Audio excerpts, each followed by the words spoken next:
Astaghfirullah. Alhamdulillah, salatu wassalamu ala Rasulillah wa ala alihi wa sahbihi wa mawalah, wa la hawla wa la quwata illa billahi wa ba'du.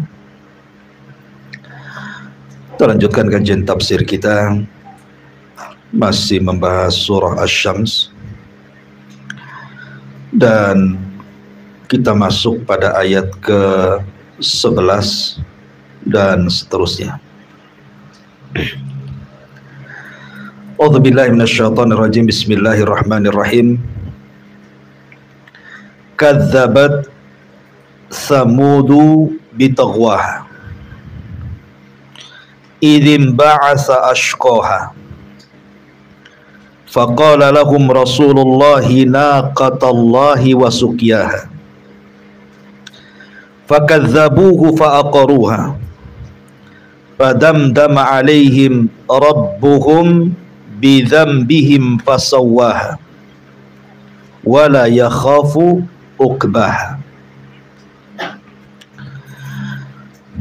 Dan kaum Tsamud telah mendustakan rasulnya, maksudnya Nabi Allah Saleh, karena mereka telah melampaui batas.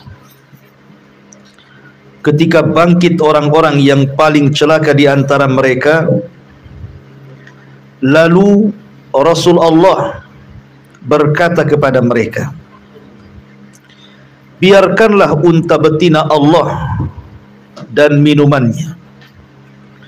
Lalu mereka mendustakannya, kemudian menyembelih unta tersebut, maka Tuhan mereka membinasakan mereka disebabkan dosa mereka. Lalu Allah Subhanahu wa ta'ala menyamaratakan mereka dengan tanah, dan Allah tidak takut terhadap akibat tindakannya. Ma'asyiral muslimin wal muslimat rahimani wa rahimakumullah. Pertemuan malam ini kita akan membahas satu kisah dari qasasul Quran, kisah-kisah dalam Al-Quran, kisahnya Nabi Allah Saleh dan kaum Tsamud. Ma'asyiral muslimin yang dimuliakan Allah Azza wa Jalla, kaum Tsamud dan juga Nabi Allah Saleh itu terjadi di lokasi bernama Lembah Hijr. Makanya dalam Al-Quran ada namanya Surah Al-Hijr, yang sekarang berada di kawasan negara Arab, yang konon katanya dekat wilayah Al-Ula, Madinah, kawasan Hijaz. Dari peristiwanya itu sekitar 380 km dari kota Madinah. Itulah kaum Tsamud yang Nabi SAW ketika perang Khandaq atau perang Tabuk, afwan. Jadi Nabi SAW pernah kemudian singgah di Hijr, kemudian mendekati pemukiman kaum Tsamud, maka orang-orang mencari air minuman dari sumur-sumur yang pernah diminum oleh kaum Tsamud. Bicara tentang Nabi Allah Saleh sedikit. Jadi kalau kita melihat Nabi Allah Saleh alaihi salam, nasab beliau adalah Saleh bin Asif bin Ubaid bin Masih bin Ubaid bin Hadir bin Tsamud bin Athir bin Iram bin Syam ibn Nuh. Artinya nasabnya kepada Nabi Nuh alaihi salatu wassalam. Dan Nuh sendiri adalah Nuh ibn Lamik ibn Mutawaslikh ibn Idris ibn Yarid ibn Mahlail ibn Qainan ibn Syith ibn Adam alaihi salatu wassalam. Itulah dari silsilah nasab dari Nabi Allah Saleh sampai kepada Nuh dan Nuh sampai kepada Syith, dan Syith adalah putra Adam alaihi salatu wassalam. Lah Nabi Allah Saleh sendiri itu diutus kepada Ad yang kedua. Ad itu ada dua, ada Adul Ula dan sudah dibinasakan, diutus kepada mereka Nabi Allah Hud. Kemudian yang kedua ada Ad Atsani, kaum Ad yang kedua yang disebut dengan Thamud namanya. Dan Al-Quran membahasakan dengan Thamud. Itulah kaumnya Nabi Saleh, masih turunan Ad. Lah kaum Ad dengan kaum Thamud ini kurang lebih kebiasaan mereka. Allah Subhanahu wa taala berikan nikmat yang luar biasa kepada kaum Ad atau kaum Thamud turunannya, di mana mereka fisiknya kuat-kuat, sehingga mereka terbiasa membuat istana-istana dengan memahat bukit-bukit batu. Itulah keajaiban dunia. Sementara peralatan di zaman itu kan tidak seperti secanggih di zaman sekarang. Tetapi mereka bisa membuat rumah-rumah dan istana-istana di perbukitan, bukan untuk ditempati, tapi hanya sekedar hobi. Jadi bahasa kitanya rumah singgah gitu ya. Mereka tinggal di tenda-tenda. Dan Allah Subhanahu wa taala memberikan limpahan rizki yang luar biasa kepada kaum Thamud itu. Mereka adalah para peternak dan juga para petani. Tapi Allah Subhanahu wa taala berikan kenyamanan hidup yang tidak diberikan kepada kaum yang lainnya. Dari segi rizki itu dilimpahkan oleh Allah Azza wa Jalla. Tapi mereka kufur karena mereka justru menyembah berhala. Bagaimana kisahnya Nabi Saleh berdakwah kepada kaum Thamud? Bagaimana tanggapan kaum Thamud terhadap dakwah Nabi Saleh alaihi salam? Apakah menerima atau menolaknya? Bagaimana pula kemudian uslub, metode dakwah Nabi Allah Saleh kepada kaum Thamud? Sampai kemudian bagaimana mukjizat Nabi Allah Saleh berupa unta yang keluar dari batu, yang berujung kepada pembunuhan unta, dan terakhir pembunuhan Nabi Allah Saleh, upaya pembunuhan Nabi Saleh tapi gagal, sampai turun azab Allah Subhanahu wa ta'ala. Inilah kandungan ayat yang sedang kita bahas. Ma'asyiral muslimin yang dimuliakan Allah Azza wa Jalla. Di dalam ayat yang lain, tepatnya dalam surah Hud, Allah Subhanahu wa ta'ala berfirman, wa ila Thamud akhahum salihan. Dan kepada kaum Thamud Allah utus saudara mereka. Lihat bahasanya, saudara mereka. Karena Nabi Allah itu bagian daripada kaum Thamud. Dia bukan Rasul yang datang dari tempat lain untuk berdakwah di Thamud, tidak. Memang Nabi Saleh itu tumbuh di Thamud, sehingga orang-orang Thamud tahu bagaimana kehidupan Saleh alaihi salam sedari bayi, kemudian besar, menjadi remaja, menjadi dewasa, dan mengaku menjadi nabi. Mereka tahu akhlaknya. Makanya Allah membahasakan dengan akhahum, saudara mereka. Siapa? Nabi Allah Saleh alaihi salam. Maka Nabi Allah Saleh kemudian mengatakan, ya qaumi ibudullaha ma lakum min ilahin ghairu. Wahai kaumku, sembahlah Allah, tauhidkan Allah, karena tidak ada sesembahan selain Dia. Dari sini kita tahu bahwa Nabi Saleh dan nabi-nabi yang lainnya sama dakwahnya. Nabi Saleh tidak mendatangkan perkara baru. Dia berdakwah sebagaimana nabi-nabi sebelumnya berdakwah, mengajak manusia ke dalam tauhid dan memberantas kesyirikan. Itulah dakwah para nabi. Makanya Allah Subhanahu wa taala berfirman, walaqad ba'atsna fi kulli ummatir rasulan an ibudullaha wajtanibut taghut.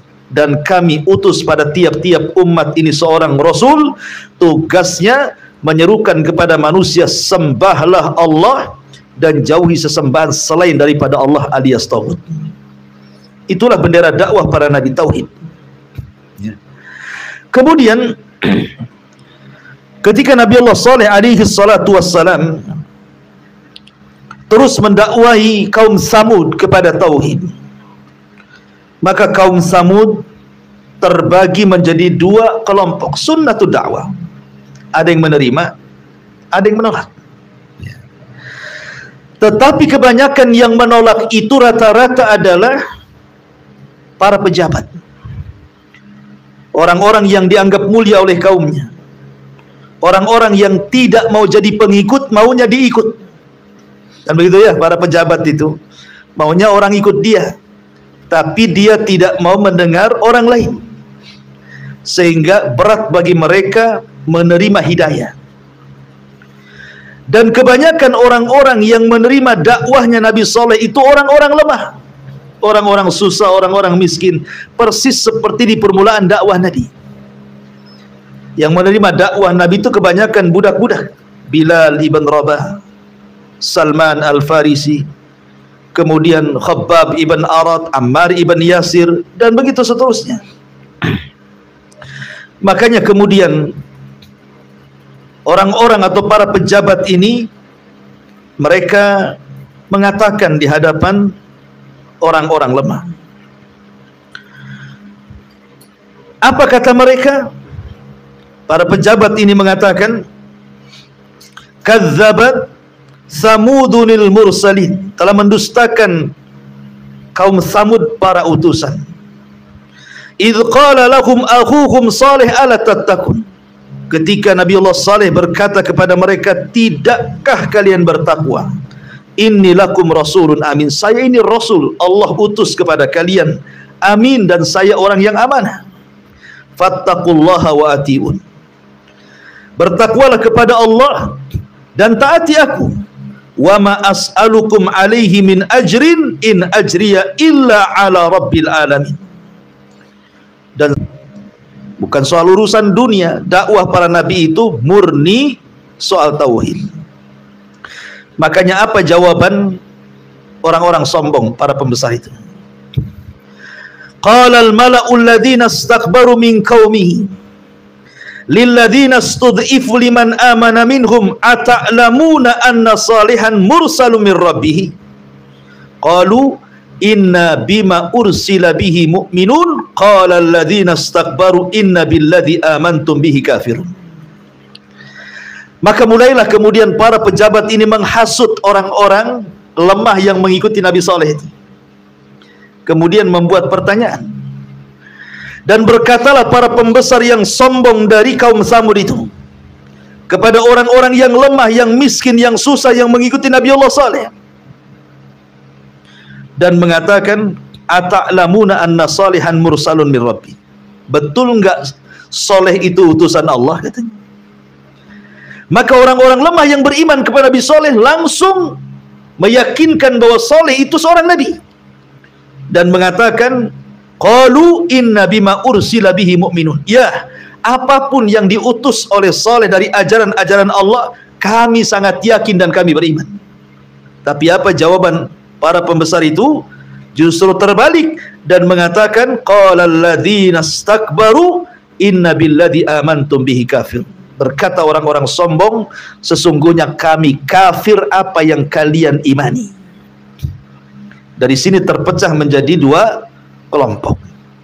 Kelompok yang pertama orang-orang lemah menerima dakwah Nabi Allah Saleh, dan kelompok yang kedua orang-orang yang punya kekuatan menolak dakwahnya Nabi Allah Saleh.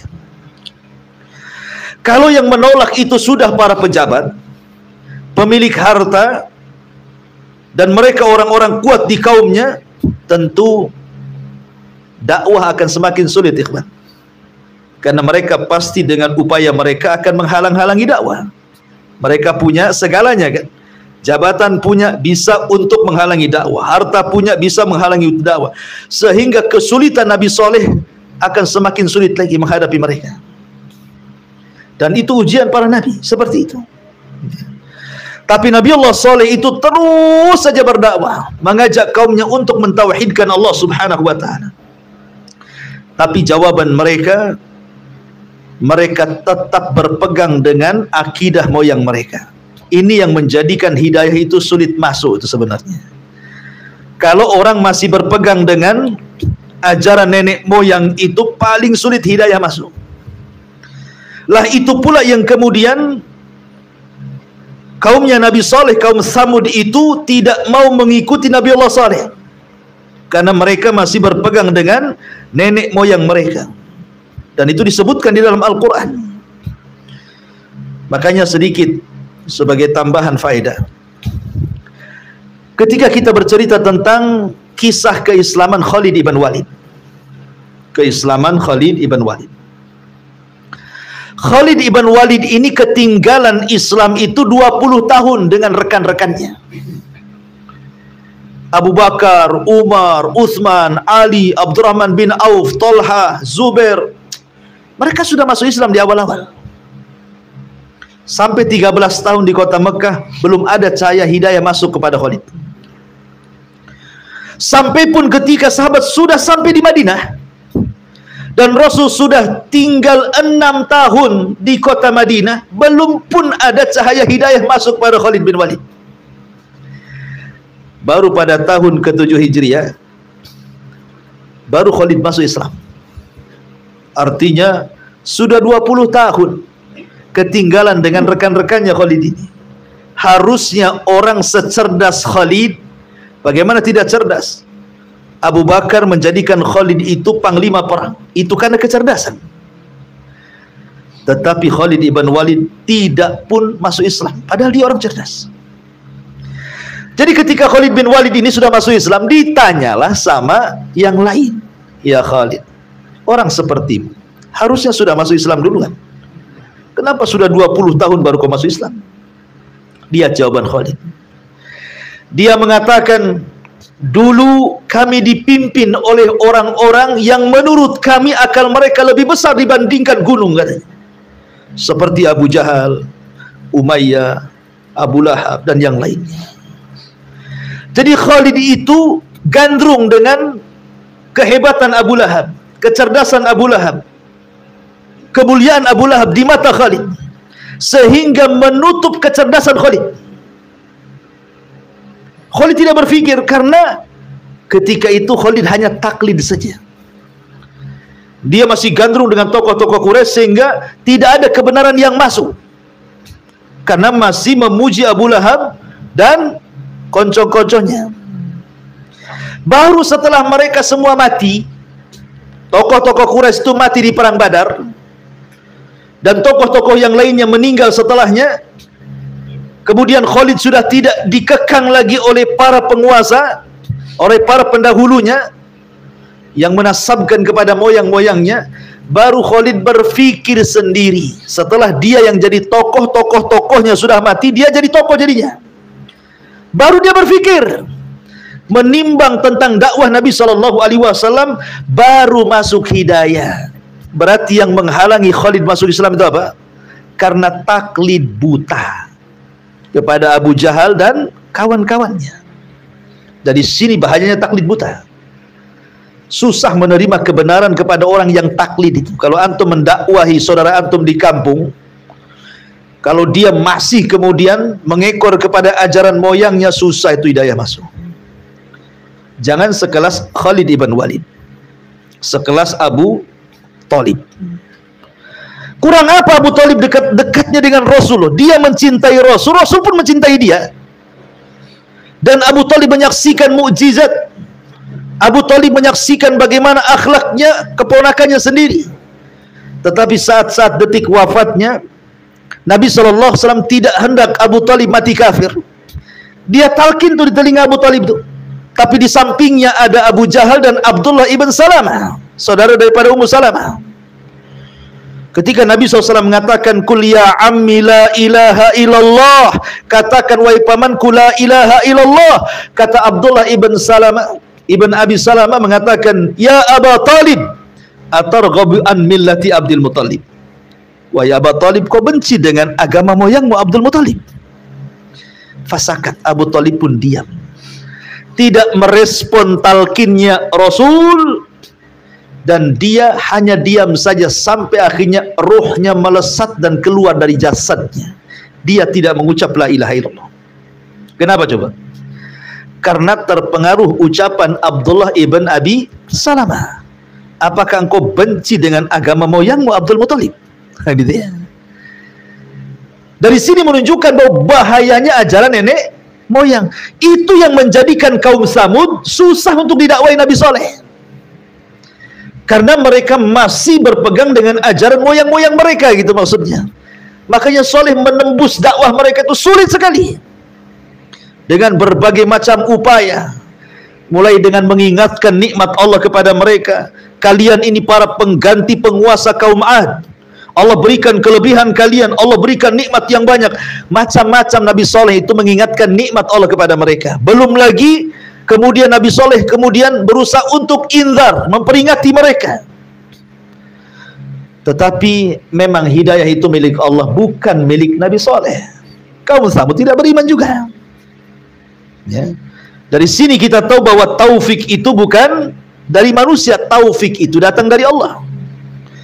Makanya banyak para nabi itu yang diuji soal hidayah taufik.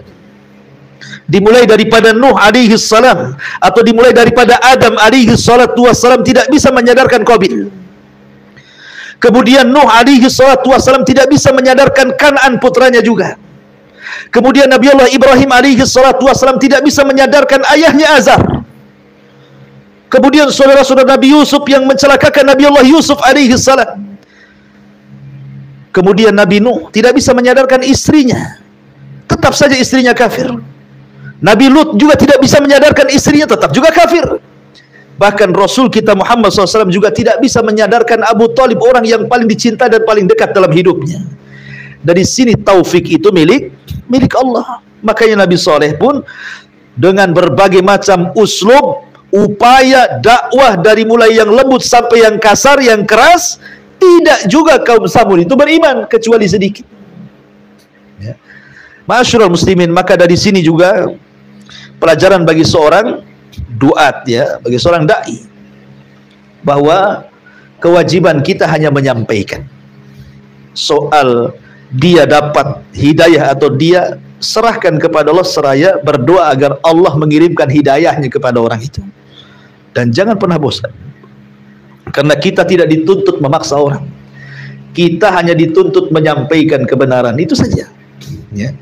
Ma'asyiral muslimin yang dimuliakan Allah Subhanahu wa taala. Akhirnya setelah kemudian kaumnya juga tidak bisa menghentikan dakwah Nabi Allah Saleh, mulailah kemudian mereka datang kepada Nabi Saleh minta bukti. Kalau engkau nabi, ya, minta bukti. Mereka mengatakan, karena begini ikhwan, Nabi Saleh itu sebenarnya hidup di tengah-tengah kaum Samud itu dikenal akhlaknya, dikenal kecerdasannya, dikenal kepemimpinannya, dikenal akhlaknya, dikenal kebaikannya. Dan kaum Samud mengharap Nabi Saleh itu jadi pemimpin mereka. Itu pada awalnya, sebelum diangkat jadi nabi. Persis seperti Rasulullah. Nabi SAW itu di masa remaja sampai dewasa sebelum diangkat jadi nabi dan rasul, laqab Shadiqul Amin itu melekat kepada Nabi, kan? Semua orang memuji Nabi. Tidak ada orang yang mencela Nabi, mulai dari anak-anak perempuan sampai orang dewasa sampai orang tua. Sampai Abu Lahab, pamannya Rasul yang justru orang yang pertama musuhi Nabi, ketika belum diangkat jadi Nabi, suka dengan Nabi. Makanya disuruh dua putranya menikah dengan dua putri Nabi. Abu Lahab itu dua putranya menikah dengan dua putri Nabi, kan, Ruqayyah dan Ummu Kulsum. Tapi setelah diangkat jadi Nabi, kecewa, minta diceraikan. Lah, begitu juga Nabi Saleh. Perhatikan coba, Allah mengatakan, qalu, maksudnya siapa yang berkata, mereka orang-orang kaum Samud itu, ya Saleh, qad kunta fina marjuan qabla hadha. Dulu kami itu mengharap engkaulah jadi pemimpin kami. Kami ambil akalmu yang luar biasa, yang cemerlang, yang cerdas itu. Dulu kami mengharap kami menjadikan kau pemimpin kami. Jadi Nabi Saleh itu punya kedudukan sebenarnya di kaumnya itu. Tetapi mereka mengatakan, atanhana an na'budu ma ya'budu abauna wa inna lafi syakkim mimma tad'una ilaihi murid. Lalu kenapa wahai Saleh kau melarang apa yang kami sembah sebagaimana yang bapak-bapak kami menyembahnya? Tadi sudah dijelaskan kaum Saleh itu masih berpegang dengan agama moyang. Lalu kenapa kau melarang kami beribadah seperti yang beribadah bapak-bapak kami? Dan kami tetap ragu dengan apa yang kau dakwahkan. Sejak itulah maka terjadi permusuhan antara kaum Tsamud dengan Nabi Saleh. Yang mereka harapkan setelah jadi pemimpin, rupanya setelah jadi Nabi malah dimusuhi. Ya.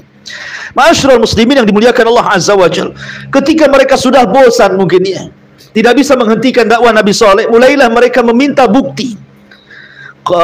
Dan dikatakan, ya qaumi, ara'aitum in kuntu ala bayyinatin min rabbi.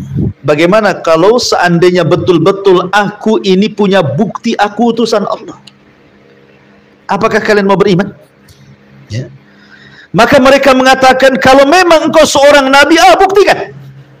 Buktikan kau seorang nabi.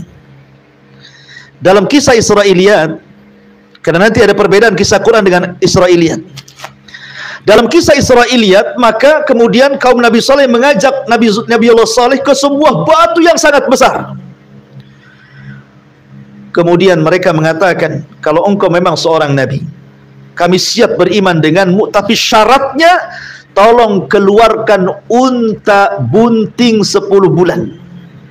Namanya naqatu usyara. Usyara itu sudah lahir, sudah keluar darah haid. Artinya keluar bersama anaknya yang baru lahir. Bukan hanya sekedar unta. Minta unta itu bukan hanya induknya saja, ibunya saja, plus dengan unta yang usianya 10 bulan baru lahir dan unta itu sedang nifas. Akhirnya Nabi Allah Saleh meyakinkan baik, kalau seandainya aku bisa memberikan permintaan kalian, kalian akan beriman. Oh, dengan yakin mereka akan beriman. Akhirnya Nabi Saleh meminta kesempatan, dia pun berdoa kepada Allah. Kemudian dia solat 2 rakaat, kemudian berdoa kepada Allah Azza wa Jalla, meminta agar kemauan mereka dikabulkan. Tiba-tiba batu itu pecah jadi 2, keluar unta itu. Unta yang sangat besar. Ya, naqatullah, untanya Allah sama anaknya. Ini dalam riwayat Israiliyat. Tapi dalam riwayat Al-Quran atau hadis-hadis Nabi SAW tidak disebutkan soal unta itu datang dari batu atau keluar dengan anaknya, tidak. Al-Quran yang mengatakan ya unta gitu saja. Mereka meminta unta, langsung kemudian Allah ciptakan unta. Dan itu sebagai buktinya. Tidak ada cerita keluar dari batu, tidak ada sama anak kecilnya, tidak. Kalau dalam Quran hanya ya unta gitu saja. Tetapi wallahu alam, apakah unta keluar dari batu ataukah tidak, ataukah ada anaknya ataukah tidak, wallahu alam. Yang jelas bahwa unta itu adalah mukjizatnya Nabi Allah Saleh. Dan unta itu dinasabkan naqatullah, untanya Allah. Kenapa kemudian unta ini dinasabkan, diidhafahkan kepada Allah? Ada beberapa penafsiran para ulama. Ketika sesuatu disandarkan kepada Allah, berarti sesuatu itu sangat istimewa di hadapan Allah. Bait Allah, baitullah, bait itu rumah, kemudian disandarkan kepada Allah, baitullah. Maka baitullah, Ka'bah itu mulia karena disandarkan kepada Allah.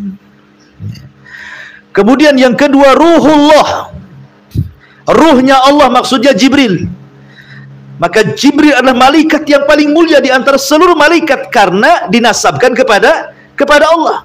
Termasuk juga unta ini dinasabkan kepada Allah, berarti bukan unta biasa, karena unta ini dinasabkan kepada Allah. Ini satu penafsiran. Penafsiran yang kedua, kenapa unta dinasabkan kepada Allah? Karena unta ini tidak ada induknya. Dia bukan lahir dari ibu bapak unta, ya. Tidak lahir dari ibu bapak unta layaknya unta-unta yang kita lihat lahir dari ibu bapaknya, kan begitu. Tapi ini keluar dari batu lewat versi Israiliyat dan versi hadis dan juga Al-Quran, ya unta langsung diciptakan unta begitu saja, tanpa ada ayah atau tanpa ada induknya. Karena ada 3 makhluk yang diciptakan begitu saja. Satu, untanya Nabi Soleh, yang kedua tongkatnya Nabi Musa, dan yang ketiga perahunya Nabi Nuh alaihi salam. Ya, Allah ciptakan begitu saja. Makanya dinasabkan kepada Allah di sini karena tidak ada induknya. Ada juga yang mentafsirkan seperti itu, naqatullah, untanya Allah itu. Ma'asyiral muslimin yang dimuliakan Allah Subhanahu wa taala, tiba-tiba keluar. Ketika mereka unta itu dilihatnya biasa, sebagian beriman dan kebanyakan mereka kufur. Peristiwa ini persis seperti peristiwa di zaman Nabi, kurang lebih. Ketika orang-orang Quraisy datang kepada Nabi sallallahu alaihi wasallam dan meminta bukti kalau engkau memang orang benar wahai Muhammad, buktikan. Tolong yang di atas itu bulan kau belah jadi 2 katanya. Permintaannya membelah bulan, coba kan. Berarti lebih hebat dibandingkan Musa membelah lautan. Ini bulan dibelah. Macam mana caranya tuh? Tetapi Rasul tidak menolak permintaan orang Quraisy. Dia sholat 2 rakaat berdoa kepada Allah Subhanahu wa taala, dan Allah Subhanahu wa taala kabulkan bulan itu jadi 2, terbelah menjadi 2, yang satu tetap di porosnya, separuhnya kemudian turun persis di atas bukit Abi Kubais, disaksikan semua manusia. Tapi apa yang terjadi? Mereka mengatakan dhahara sihru Muhammad. Muhammad sudah menampakkan sihir besarnya katanya. Kurang ajar. Mereka mengatakan apa? Muhammad sudah menampakkan sihir besarnya katanya. Kufur a'anzartahum am lam tunzirhum la yu'minun. Kau beri peringatan atau tidak, sama saja orang-orang itu tidak mau beriman. Ya. Lah persis seperti unta ketika keluar pun sama. Ada yang beriman, tapi kebanyakan mereka kufur. Kemudian Nabi Allah Salih membuat aturan di sini. Unta ini nikmat dari Allah. Ini mukjizat. Maka Nabi Allah Salih mengatakan, wala tamassuha bisu'in. Ingat kalimatnya su'in pakai nakirah tufidu al-umum. Jangan kalian sentuh menyakiti unta dengan berbagai macam caranya. Mau diusir tidak boleh. Pamannya unta ini makan di kebun kalian, tidak boleh sakiti, biarkan dia makan. Itu tanah Allah, bukan tanah kalian. Dan ini unta Allah, ini tanah Allah, biarkan unta Allah makan di tanah Allah. Jangan kalian sentuh, jangan kalian cambuk, jangan kalian pukul, jangan kalian usir. Apalagi kalau sampai kalian bunuh, maka akan datang azab kepada kalian. Ya. Akhirnya kemudian Nabi Saleh mengatakan manfaat unta ini. Biarkan 1 hari unta ini minum. Di hari kedua kau bisa ambil susunya. Bayangkan, kabilah Samud itu banyak. Jumlah mereka itu bukan 100-200 ribu orang yang mengambil susu daripada naqatullah ini, untanya Allah ini. Ini kan nikmat, ikhwan. Mereka tinggal ambil saja sesuka mereka, sekenyang mereka, untuk mereka dan keluarganya. Asal ketika unta ini minum, jangan kau ganggu. Jadi 1 hari biarkan dia minum, 1 hari kau ambil susunya. Dan jangan disakiti. Itu saja syaratnya. Kurang apa lagi coba? Akhirnya kemudian mereka pun merasakan nikmat dari unta itu. Di sini Allah Subhanahu wa taala mengatakan kadzabat Samud bitagwaha. Lihat ayatnya. Kaum Samud telah mendustakan rasulnya. Mulailah mereka, orang-orang tokoh-tokohnya itu mulai tidak suka, karena makin hari kan pengikutnya makin banyak tuh. Nabi Soleh itu kan. Apalagi para pengikut yang dulunya memusuhi Nabi Soleh sudah merasakan nikmat susu unta, dan mereka juga sudah lebih nyaman lagi menerima kebenaran. Mulailah para pembesarnya galau gelisah. Ini kalau dibiarkan bahaya kita, posisi kita ini. Ya. Begitulah para pembesar itu yang sombong-sombong itu. Maka mereka mulai mendustakan Nabi Allah Saleh. Idzin ba'atha ashqaha. Idzin ba'asha ashqaha. Idzin ba'atha itu artinya ketika mereka bangkit dan mengutus orang yang paling celaka di antara mereka. Bagaimana kisah penyembelihan dan pembunuhan unta Nabi Saleh ini? Ma'asyiral muslimin yang dimuliakan Allah Subhanahu wa taala. Ada dua riwayat yang disebutkan oleh para ulama, maksudnya ahli tafsir. Jadi ada dua perempuan, yang satu namanya Saduf ibnatul Muhayya. Saduf ibnatul Muhayya ibn Zuhair ini orangnya cantik, sudah tua tapi cantik, ya. Jadi dia menawarkan dirinya kepada seorang laki-laki, kalau engkau mau, namanya Misra ibn Muharrij. Misra ibn Muharrij, dialah yang membunuh untanya Nabi Saleh, namanya Misra. Ya Misra, kau boleh menikahi aku, tapi maharnya bunuh untanya Soleh. Ini satu riwayat. Riwayat yang lain, ada juga yang mengatakan bahwa ada seorang wanita namanya Unaizah bintu Ghunaim. Dia punya 4 anak putri. Kalau tadi kan Saduf ini orang kaya, wanita kaya, cantik lagi. Dia siap menikah dengan siapapun asal maharnya membunuh unta Soleh. Dan akhirnya kemudian Misra daftar siap menjadi suami daripada Saduf ini, dan dia siap membunuh unta Nabi Soleh. Ini kisah yang kedua ini perempuan ini punya 4 anak perempuan, sudah tua, dan dia tidak suka dengan Nabi Allah Saleh, dan mengatakan siapapun yang bisa membunuh untanya Soleh, silahkan pilih dari 4 anakku, yang mana suka ambil. Rupanya kemudian datanglah seseorang yang paling celaka, namanya Kidar ibn Salif. Ya, di sini ada 2 tokoh nih pembunuh unta ini. Satu Kidar ibn Salif, satu Misra ibn Muharrij. Ada juga yang mengatakan bahwa 2 riwayat ini bisa digabungkan. Artinya yang ini menawarkan dirinya untuk dinikahi dan siap calon yang membunuh unta, yang satunya menawarkan anak-anaknya untuk membunuh unta. Artinya di sini ada 2 orang yang membunuh unta. Pertama Kidar ibn Salif, kemudian yang kedua Misra ibn Muharrij. Kompak 2 orang ini. Akhirnya kemudian mengajak kawan-kawannya, jadilah 7 orang. 7 orang yang disebutkan dalam Al-Quran, 7 orang siap membunuh unta Soleh. Tetapi sebelum membunuh, 7 orang ini memprovokasi semua kaum Tsamud. Mereka datang ke rumah-rumah meminta persetujuan mereka. Bagaimana kalau saya bunuh unta Soleh? Ridho atau tidak? Ridho. Nanti datang lagi ke rumah yang lain, datang lagi ke rumah, sampai kepada anak kecil ditanya, kalau saya bunuh unta Soleh, ridho nggak kamu, katanya. Sampai kepada gadis yang dipingit, kalau seandainya saya bunuh unta Soleh, ridho apa enggak? Akhirnya semua orang yang tidak suka kaum Tsamud dengan Nabi Soleh, semua ridho. Makanya lihat bahasanya dalam Al-Quran, Allah mengatakan fakadzabuhu faaqaruha. Kalimat fa'aqaruha, mereka menyembelih unta menggunakan wawu jama'. Menggunakan wawu jama'. Padahal yang membunuh 2 orang. Ya kan, yang membunuh kan si Kidar sama Misra saja kan begitu. Yeah. Yang membunuh 2 orang. Tapi bahasa Quran menggunakan jama'. Mereka membunuh unta Nabi Saleh.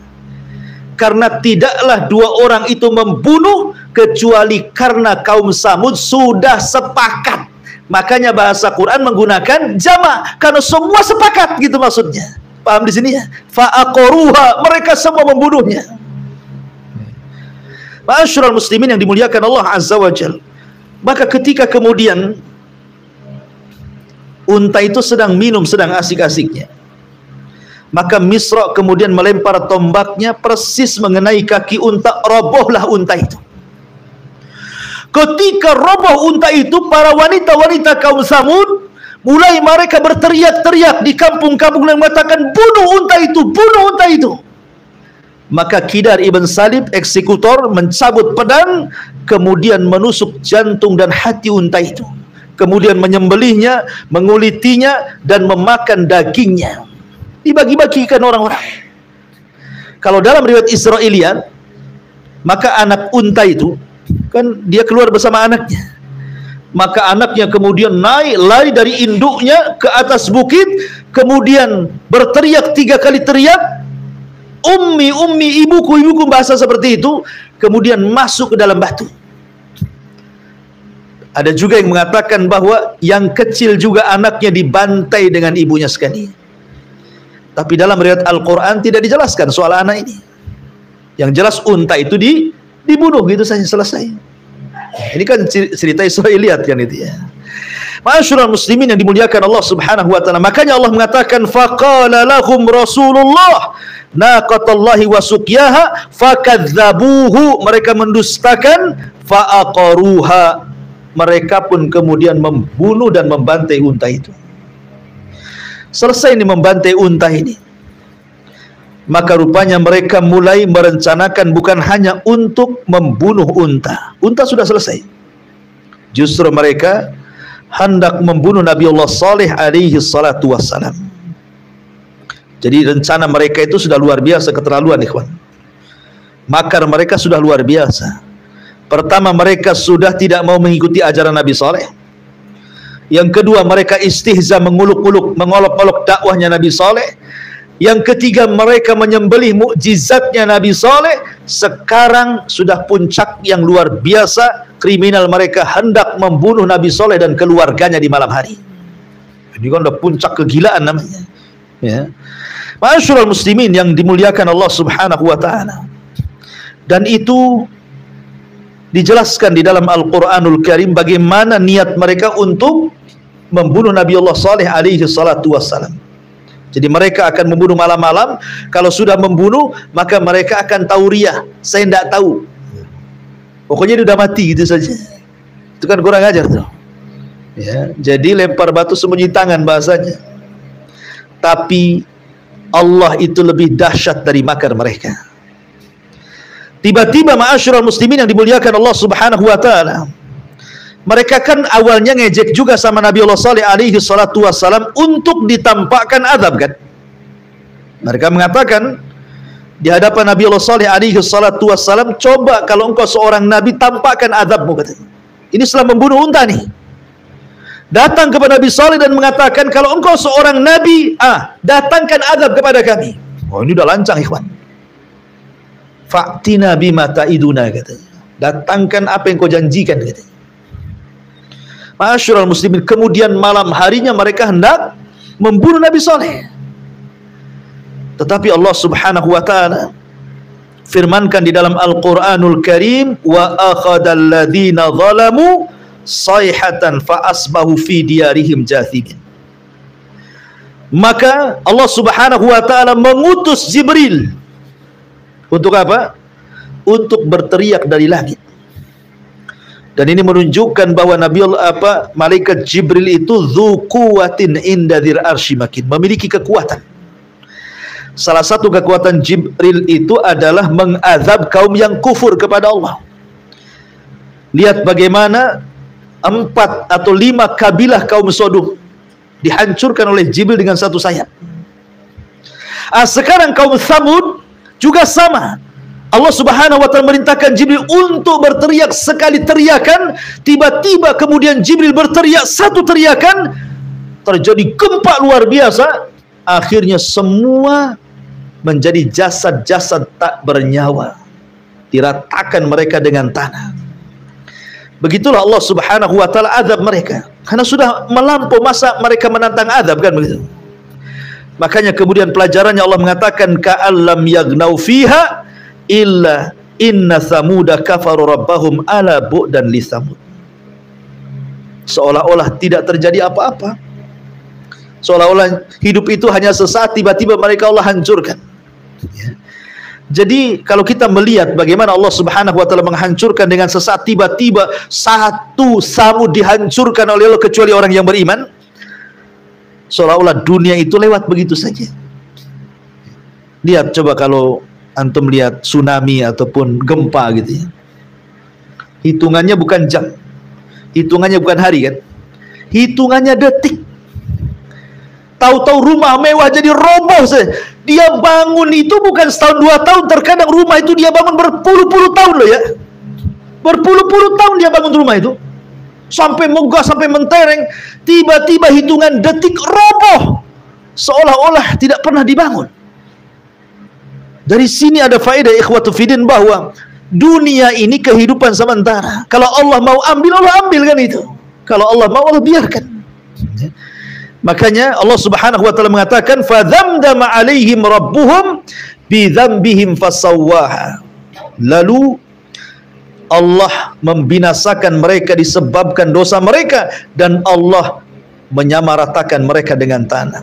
Wala yakhafu uqbaha, dan Allah tidak takut terhadap akibat tindakannya. Ma'asyiral muslimin yang dimuliakan Allah Azza wa Jalla.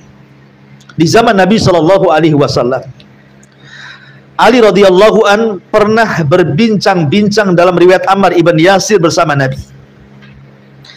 Nabi sallallahu alaihi wasallam mengatakan, "Ya Ali, tahukah kamu siapa orang yang paling buruk itu?" Ya Ali, tahukah kamu siapa orang yang paling celaka? Kata Ali, Allah wa Rasuluhu a'lam. Allah dan Rasulnya yang tahu. Maka kata Nabi SAW, orang yang paling celaka itu 2 orang.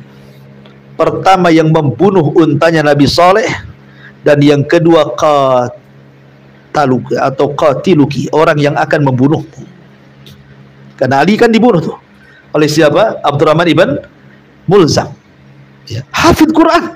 Abdurrahman bin Mulzam itu Al-Qur'annya bagus suaranya, dan dia orang yang pakar dengan Quran, tapi membunuh Ali atas nama Quran.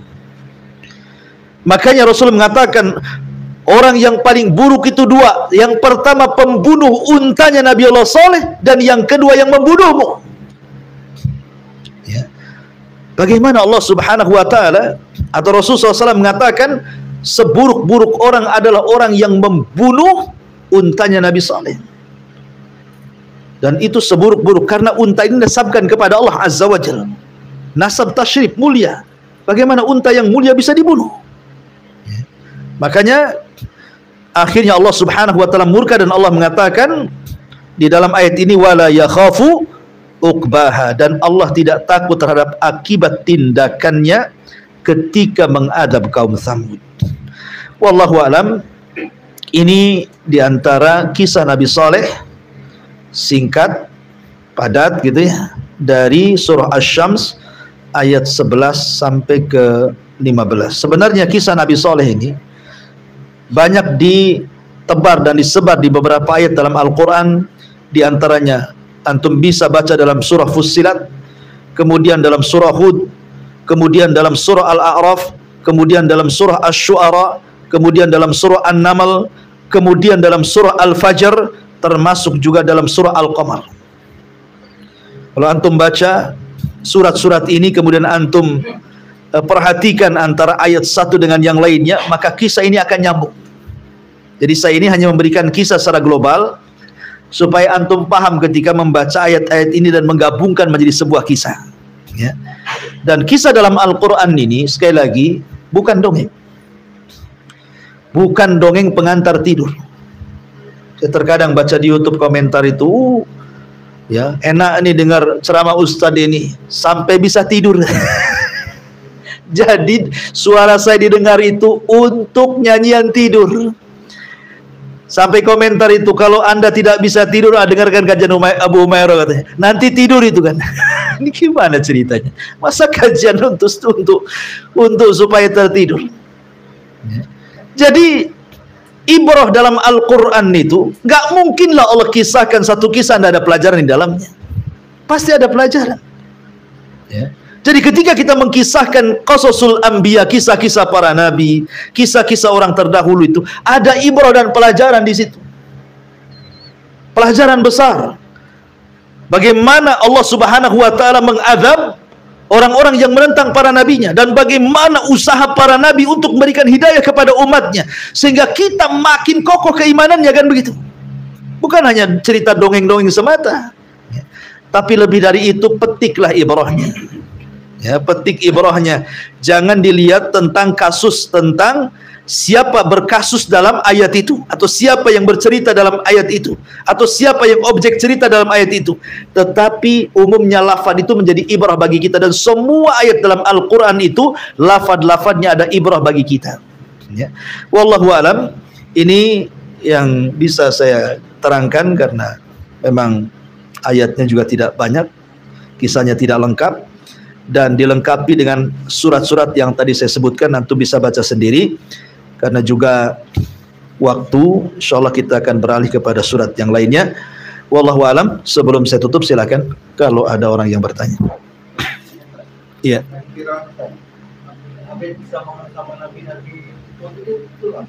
Gimana? Seorang Habib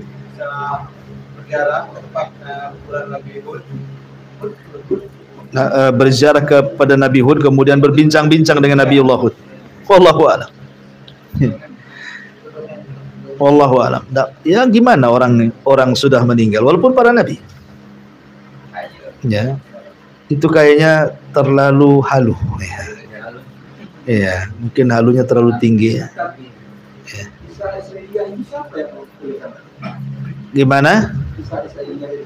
Israiliyat itu kisah-kisah yang ada dalam Taurat, ya, Perjanjian Lama atau Perjanjian Baru, Injil, Zabur gitu kan.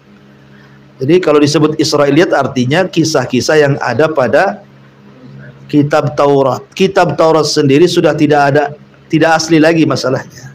Sudah ada tahrif. Ada kisah-kisah yang dimasukkan orang-orang yang tidak bertanggung jawab kan. Makanya kemudian kita tidak bisa mendustakan dan tidak bisa membenarkan di sini. Ya, karena dikhawatirkan itu bukan kisah yang murni dari Taurat, tetapi orang yang masukkan ke dalam Taurat. Makanya Rasul mengatakan jangan mendustakan secara mutlak, jangan membenarkan secara mutlak kan begitu. Tetapi tidak mengapa, kata Rasul, dalam hadisnya Rasul mengatakan tidak mengapa kalian menceritakan tentang kisah Bani Israel. Wala haraj. Hadithu an Bani Israil wala haraj, kata Rasul. Ceritakan. Kalau itu tidak bertentangan dengan Al-Quran. Tapi kalau bertentangan, jangan.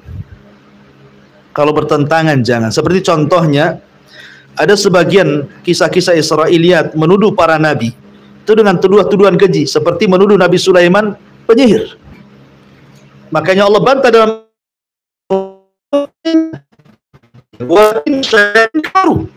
Sulaiman tidak. Orang Yahudi mengatakan Sulaiman itu penyihir. Maka Al-Quran membantah lagi, kisah-kisah kayak gini nggak benar, ya kan? Atau Nabi Allah Daud alaihi salatu wassalam seorang pezina, disebutkan dalam kitab-kitab mereka. Kita katakan dia seorang nabi, ya. Dia seorang nabi Allah, seorang rasul, tidak mungkin dia berzina. Jadi ada kisah-kisah kalau sudah dikit-dikit kurang ajar ya nggak mungkinlah kita benarkan. Tapi kalau memang mendukung Al-Quran dan Sunnah, ya kita hanya sekedar mengisahkan, tidak bisa jadikan dalil pelengkap saja. Pelengkap saja. Wallahu a'lam. Tapi tadi cerita ada orang datang ke kuburan Nabi kemudian bincang-bincang, sama siapa bincang-bincangnya? Semua para nabi ruhnya ada di langit. Ya. Wallahu a'lam.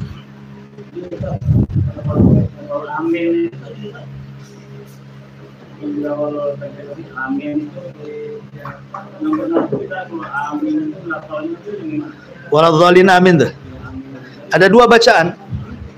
Ada menggunakan wazan fa'ilun.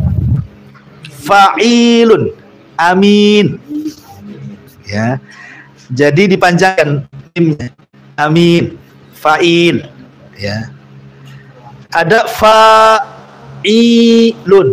Amin. Nah, ada dua. Jadi ada dua wazan kalimat amin. Bisa menggunakan wazan fa'il, bisa menggunakan fa'ilun gitu ya. Jadi bisa amin, bisa amin gitu. Dua-duanya sama. Itu kan hanya pelafatan saja. Artinya amin itu Allahumma stajib. Ya Allah, kabulkan doaku. Itu arti amin.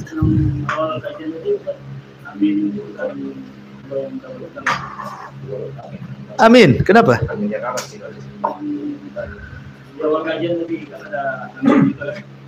Yang mana? Oh, amin di sini bukan amin yang itu. Amin itu maksudnya amanah di sini. Amin. Al-amin, amin itu amanah. Saya kira amin yang dalam Fatihah. Bukan. Iya, tapi kan namanya lafad itu disesuaikan dengan siak, lihak, libak namanya dalam bahasa Arab itu. Awal, tengah, akhir. Gitu ya. Sama dalam bahasa Indonesia, daki. Kalau mendaki lain dengan daki. Kan itu ya. Ya kan lihat bahasa awalnya apa. Ya kan? Saya membersihkan daki. Kan beda dengan saya mendaki. Sama-sama kalimatnya daki kan itu ya. Bahasa Arab juga sama tuh. Lihat konteks awal akhirnya. Nah, itu bahasa Indonesia itu kan sekedar bahasa saja. Wallahu a'lam.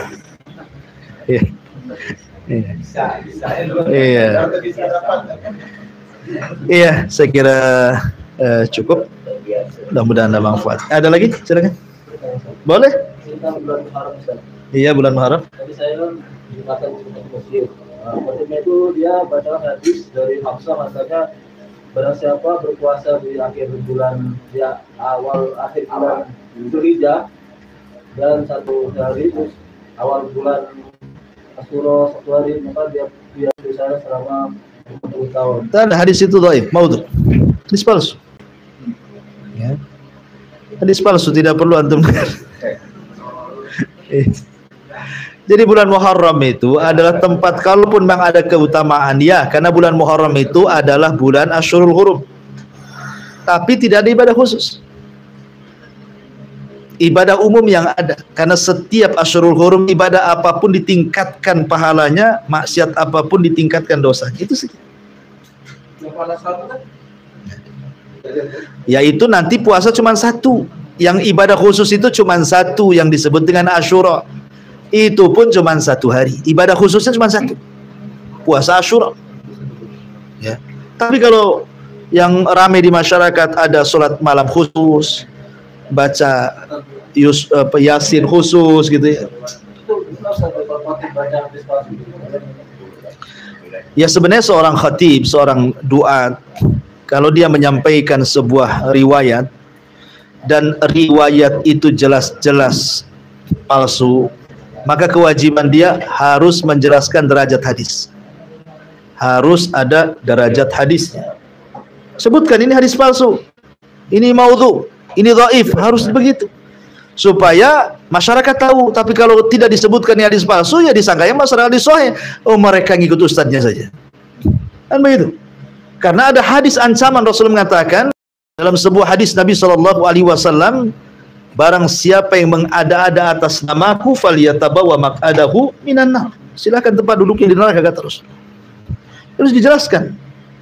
Ya, karena hadis itu berbeda dengan Quran.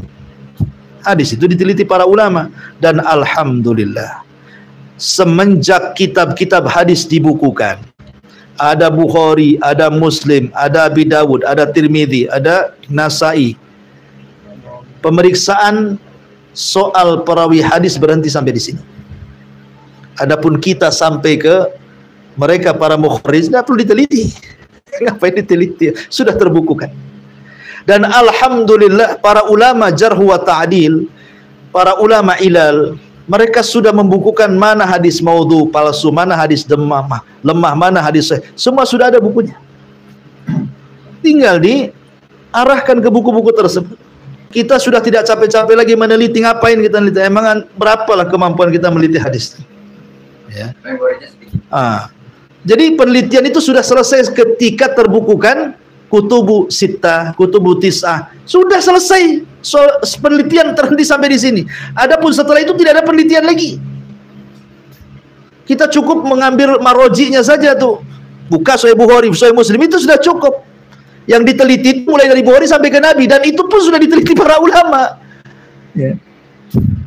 Jadi senanglah sebenarnya. Harusnya kita ini lebih dimudahkan untuk mengambil riwayat-riwayat, karena semua sudah dibukukan sih sebenarnya. Ya doa itu kalau bisa tiap hari lah. Itu juga apa ada awal akhir itu. Tiap hari lah berdoa. Ya. Wallahu a'lam. Subhanakallahumma bihamdika asyhadu an la ilaha illa anta astaghfiruka wa atubu ilaik. Allahu ta'ala alam. Assalamualaikum warahmatullahi wabarakatuh.